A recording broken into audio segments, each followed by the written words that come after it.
Hello, my name's Garry Coles, and I'm really excited to be back at the Danish Hypnotherapy Conference in 2026 in Copenhagen.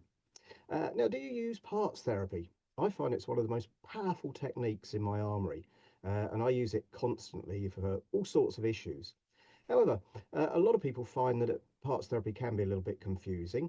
They find that it can be very, very long-winded. It can be long sessions. There's lots of parts to sort of keep tabs on, lots of parts negotiation that doesn't necessarily go the way you want it to. Now, over more than 20 years of full-time experience, I've developed what I call the release parts therapy method, which is a hybrid really between parts therapy and ego state therapy, but done in a very authoritarian way. I find that that means that I know exactly how long the session's going to take.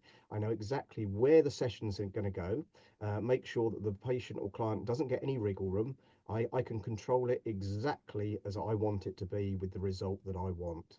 And I'm going to come and demonstrate live in Denmark how I do this.